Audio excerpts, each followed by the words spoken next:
मेरे प्यारे भारतवासियों, जय हिंद, जय भारत।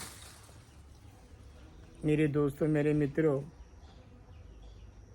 जैसे हम देखते हैं कि पुराने ज़माने में कितना प्रेम था, मोहब्बत थी। जब भी कहीं बुज़ुर्ग बैठने, खुले दिल से उन्हें हंसी मजाक करना और वहाँ पर प्यार भी हुआ करता था, एक दूसरे का सत्कार भी हुआ करता था। लेकिन उन ज़माने में इतनी धन दौलत नहीं थी, फिर भी सुकून था, चैन था, मन में शांति थी।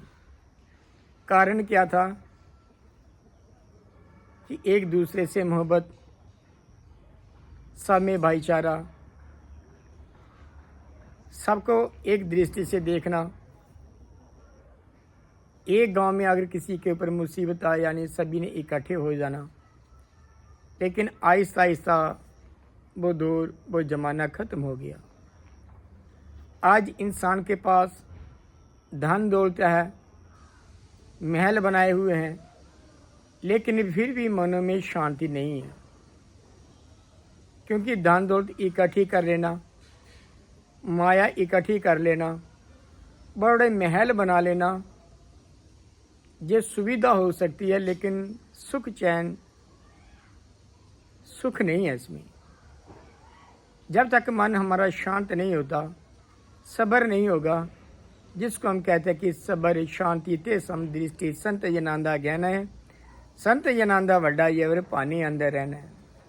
अर्थात पहले जो ज़माने थे, पहले जो लोग थे, उनमें सब्र था। जो मालिक ने दिया शुक्राना करते थे। वो यही अरदास करते थे कि मेरी उम्मीदों से बढ़कर दिया है तूने, उम्मीदें और भी रखता हूँ तेरे खजाने से।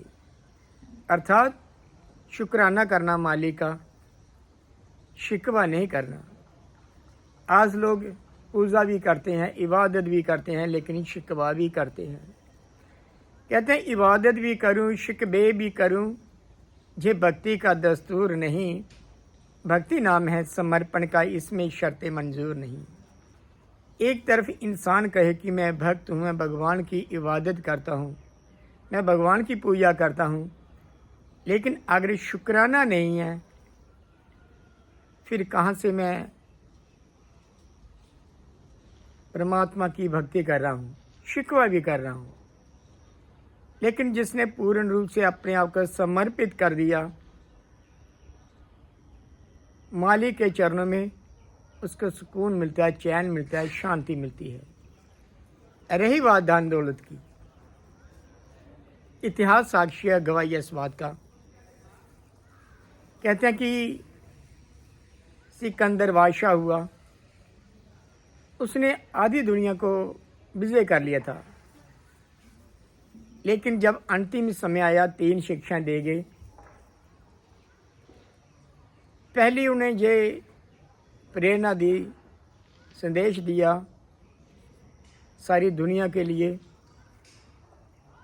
कि जब मेरा जनाजा निकले और मेरे जनाजे को अगर कोई कांधा देगा, वो हकीम होंगे जो मेरा इलाज कर रहे हैं, ताकि लोगों को पता चल जाए कि रोग का इलाज करने वाले हकीम भी मौत को नहीं हरा सकते।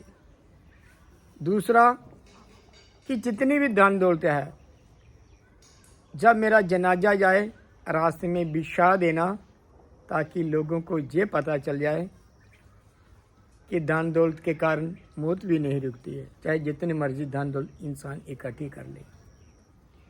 तीसरा, उन्हें यही संदेश दिया, यही पैगाम दिया कि जब मेरा जनाजा निकले तो मेरे दोनों हथेलियाँ बाहर निकाल देना, ताकि लोगों को ये पता चले कि इंसान खाली हाथ आता है और खाली हाथ चला जाता है। अगर इंसान के साथ जाता भी कुछ नहीं है, तो फिर क्यों दौड़ दो, फिर क्यों मन में सुकून नहीं है, फिर चैन क्यों नहीं है। क्योंकि इंसान दौड़ता रहता है कि मैं धन दौलत इकट्ठी कर लूँ। दौड़ता है आदमी, दौड़ते ही दौड़ते दम तोड़ता है आदमी। सुबह होती है, शाम होती है, यूं ही ज़िंदगी तमाम होती है। ये ज़िंदगी तो वैसे ही निकल जाएगी, लेकिन हम फरियाद करें, हम अरदास करें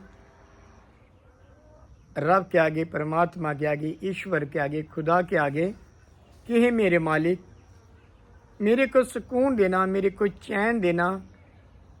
अगर मेरे को सुकून, मेरे को चैन मिल गया, सब्र मिल गया, तो फिर मेरी ज़िंदगी बड़ी आसानी से गुजर जाएगी। ये तभी हो पाएगा जब हम मालिक की रज़ा में रह लेते हैं। जो मालिक की रज़ा में रह लेता है उसको सब्र शांति मिल ही जाती है। जब सब्र शांति मिल ही जाती है तो वही बात कि मन में कोई ऐसी बात नहीं रहते हैं, कोई ऐसी दूसरी बात नहीं रहती है, कोई शिकवे की या किसी के प्रति कोई वैर की, विरोध की, नफ़रत की, फिर ख़त्म हो जाती है।